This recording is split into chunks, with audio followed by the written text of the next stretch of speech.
I thought I'd finally found someone who wanted me for who I was, not what I had.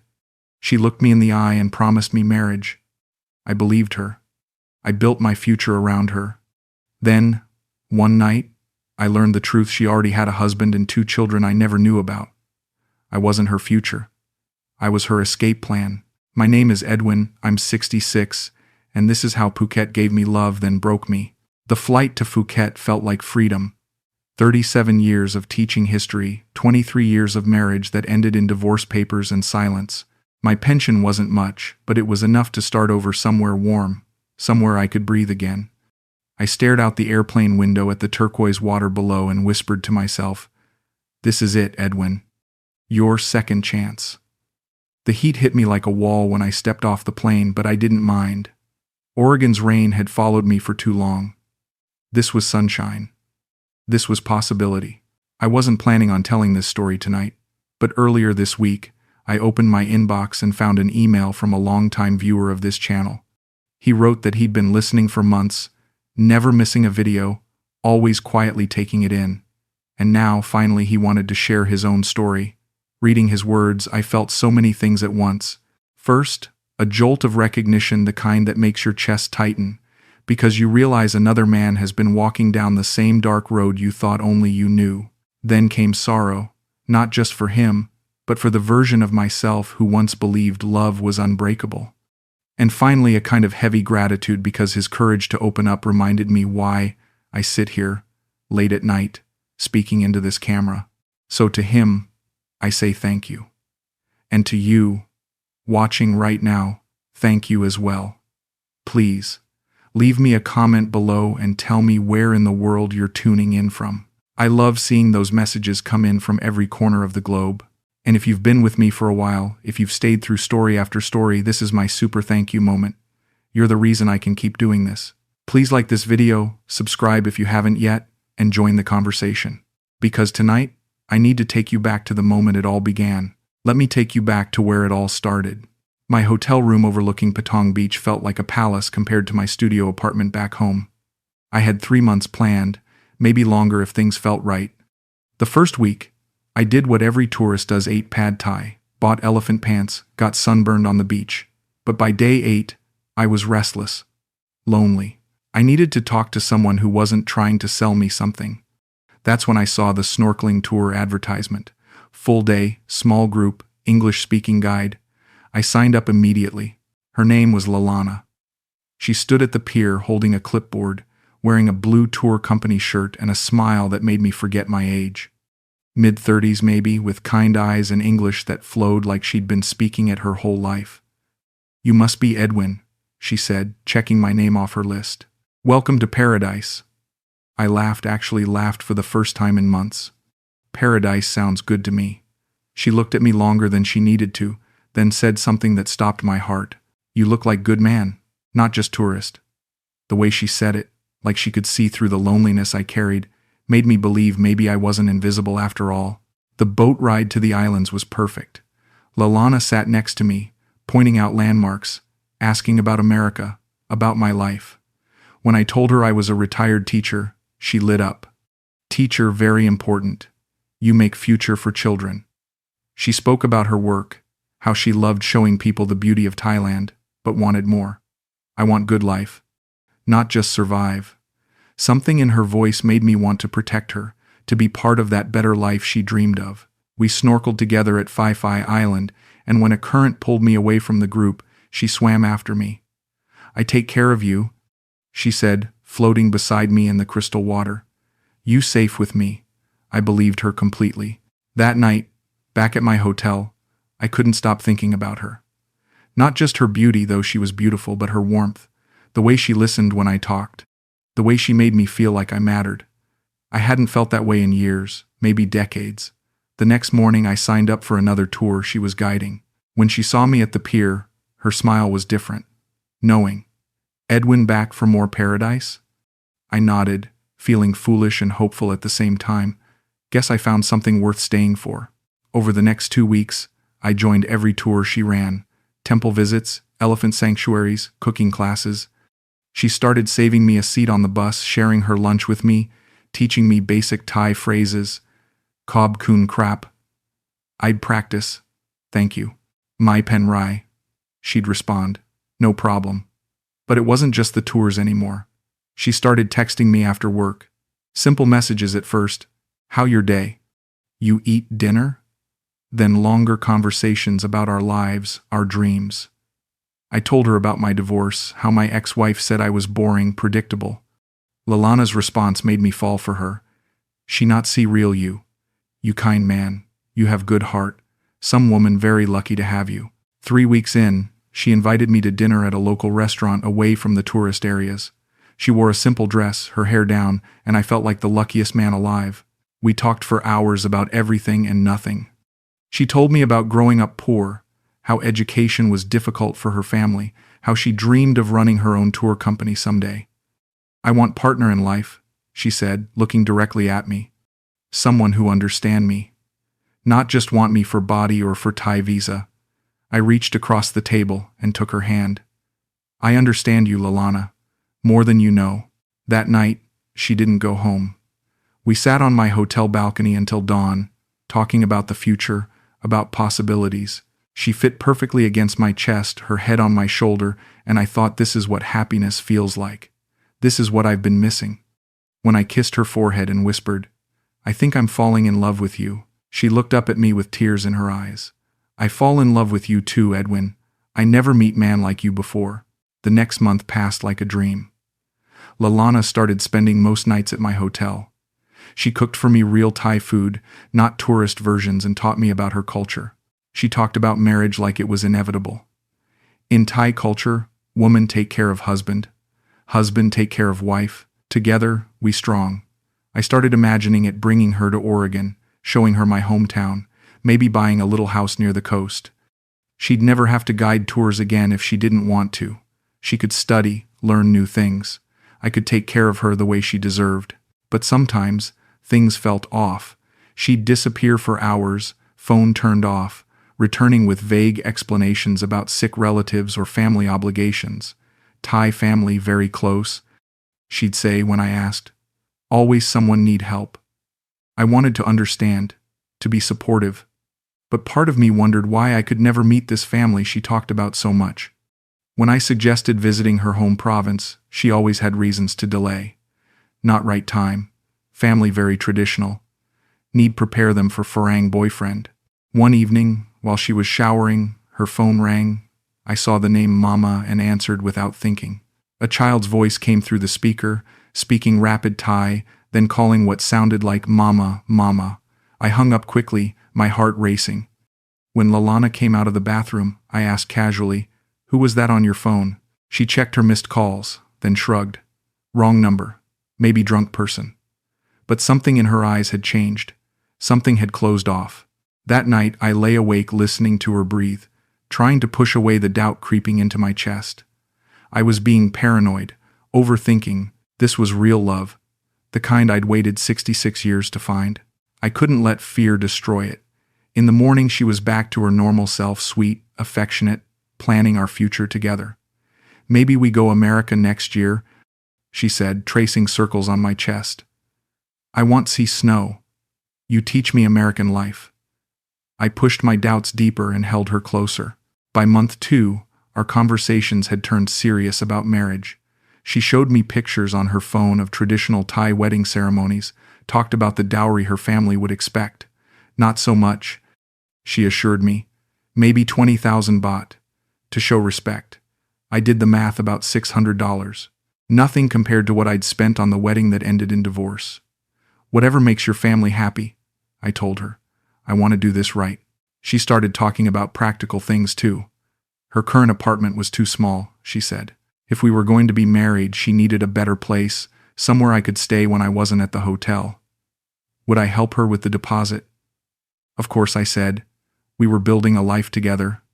I transferred $1,500 to her account the next day. She cried when she told me, "You so good to me, Edwin. I never forget this kindness." The new apartment was beautiful, 2 bedrooms, modern kitchen, balcony overlooking the mountains. Lana insisted I stay there instead of the hotel. It felt like playing house, like we were already married. She hung pictures of us together on the walls, bought matching coffee cups, made space for my clothes in her closet. "This our home now," she said, kissing me in the doorway.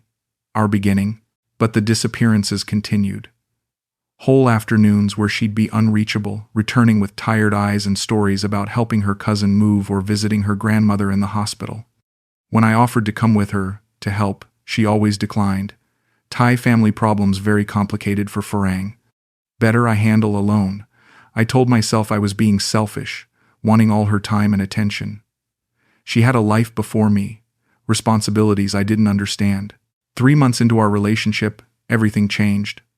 I was walking through the night market in Phuket town, buying mangoes for breakfast, when I saw her, Lana, sitting at a food stall with a Thai man around 40 and 2 small children, a boy and a girl, maybe 6 and 8 years old. They looked like a family. The man had his arm around her. The children were calling her what sounded like May Mother. My legs went weak. I hid behind a fruit vendor's cart and watched them eat together, laughing, comfortable in a way that spoke of years, not months. I followed them at a distance, my heart hammering in my chest, as they walked to a small house in a residential area I'd never seen before. The man pulled keys from his pocket and opened the door. They all went inside together, Lana, the man, the children. I stood across the street for an hour, waiting, hoping there was some explanation. When the lights went out upstairs, I walked back to our apartment in a daze. She came home the next morning while I was drinking coffee on the balcony, acting normal, cheerful. "Sorry I late, baby. Auntie very sick. I stay all night, take care."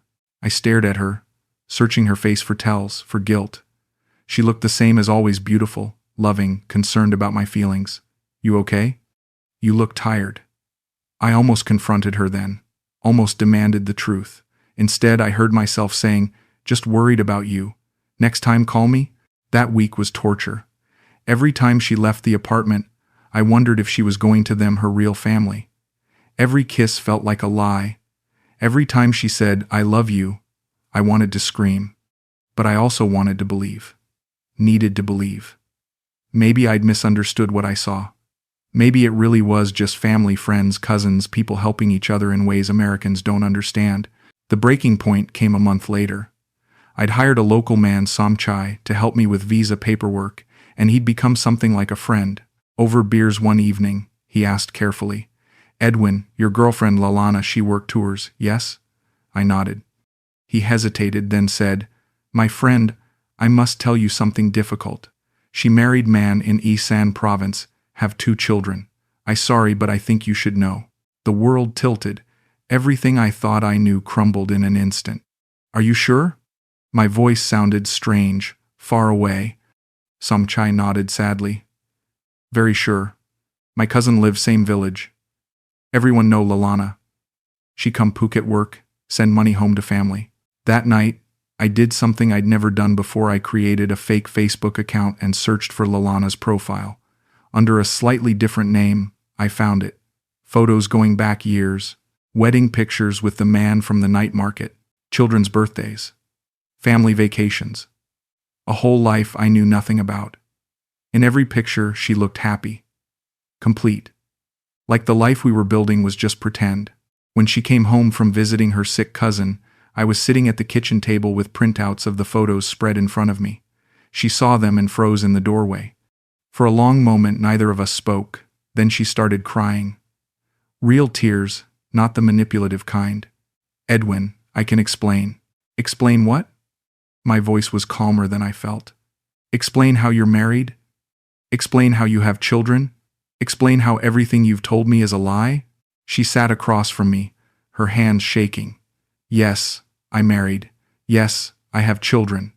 But Edwin, you not understand. Life in village very hard.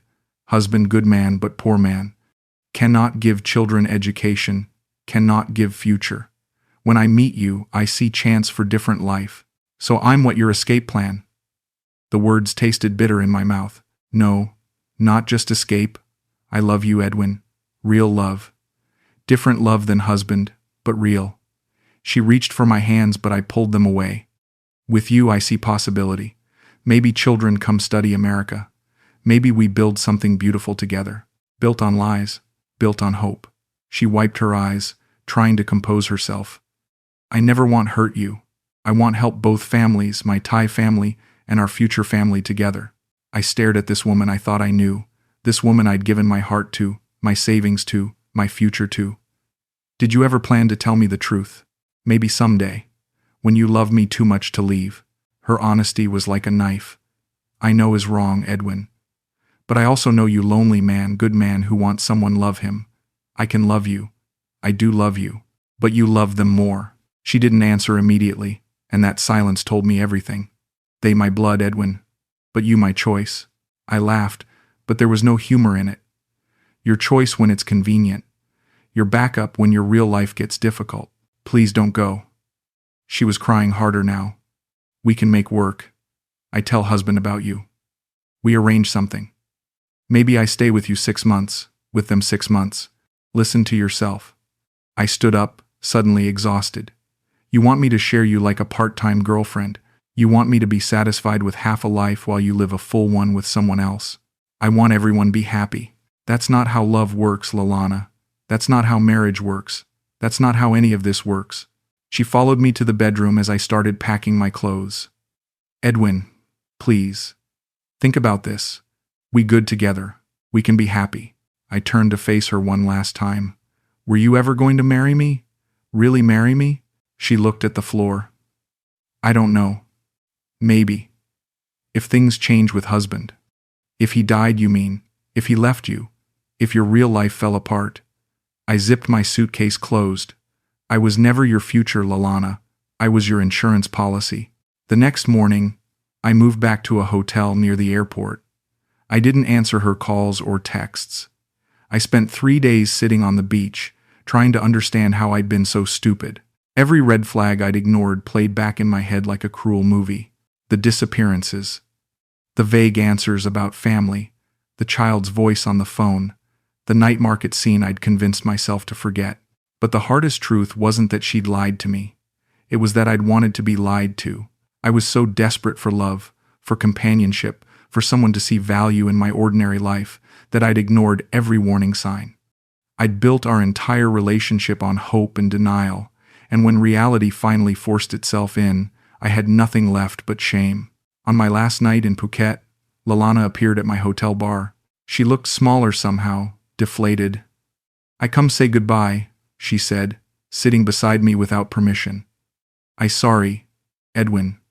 I sorry for hurt you. I know you are. And I meant it.